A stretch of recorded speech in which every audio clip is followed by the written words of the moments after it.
Alrighty guys, welcome back to Star Wars Review. Today I'm reviewing Star Wars Adventures Ghost of Vader's Castle Issue 1, which is subtitled Dawn of the Droids, and is written by Kevin Scott with art by Francisco Franciavella, with art also by Megan Levins, and it was released on September 22nd, 2021. So yeah, I like the tale in this issue. It was about Anakin, Padme, Jar Jar, C-3PO, and R2 going to this world called Rupaniro, which they head there and they find it deserted, and they search around the place, and they all split up, and eventually C-3PO runs into some droid, which infects him and turns him into a zombie. And, then the rest of them eventually find infected 3PO. Which, then they start to get overrun by a bunch of infected zombie droids, which eventually take R2 and also Anakin's cybernetic arm. But Anakin, Padme, and Jar Jar escape to the ship and start to fly away. But then Jar Jar starts to also turn into a zombie. And, that's where the tale ends. Obviously, that's part of a main story, what happens before and after the tale. That main story starts with Vinay at Vader's castle doing some ritual. I guess maybe to revive Vader. And then cuts, we see Milo Graff talking to Lena Graff, his sisters, through hologram, which them and the other Graff family have been in the other Vader Castle series and adventure comics, and also, there's other stories from Kevin Scott, but Milo is at their family archive and finds something about Vader's castle, which, I guess gets some PTSD over it, because she was there in the first two series of Vader's castle, I believe. And, she tells Milo to, better not be going there, which, he says he isn't, and then, Lena, has to go and whatnot. So then Milo talks to her droid, Crater, or CR-8R,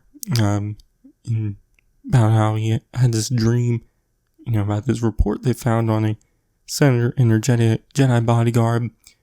And, while he says that, Crater picks up this glowing green cube, which Milo then tells him about the story about the zombie droids and whatnot. But, when he finishes, Milo tells the Crater that he'll never see droids again, the same way again, but not him, because he knows that he won't hurt him. Which we see Crater looking at that green cube he picked up, and then, as Milo finishes what he was saying, Crater stuns him, saying he would never hurt him unless his Dark Lord commands him to.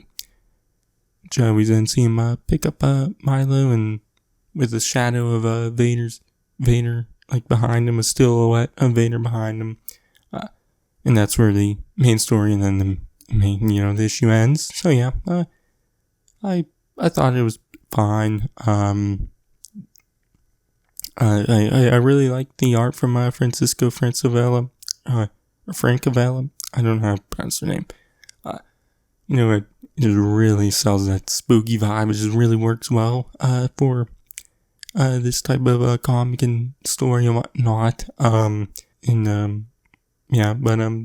the art and the tale portion, I was fine. I really didn't like it as much, but I did enjoy the zombie droids. I thought it was a fun concept.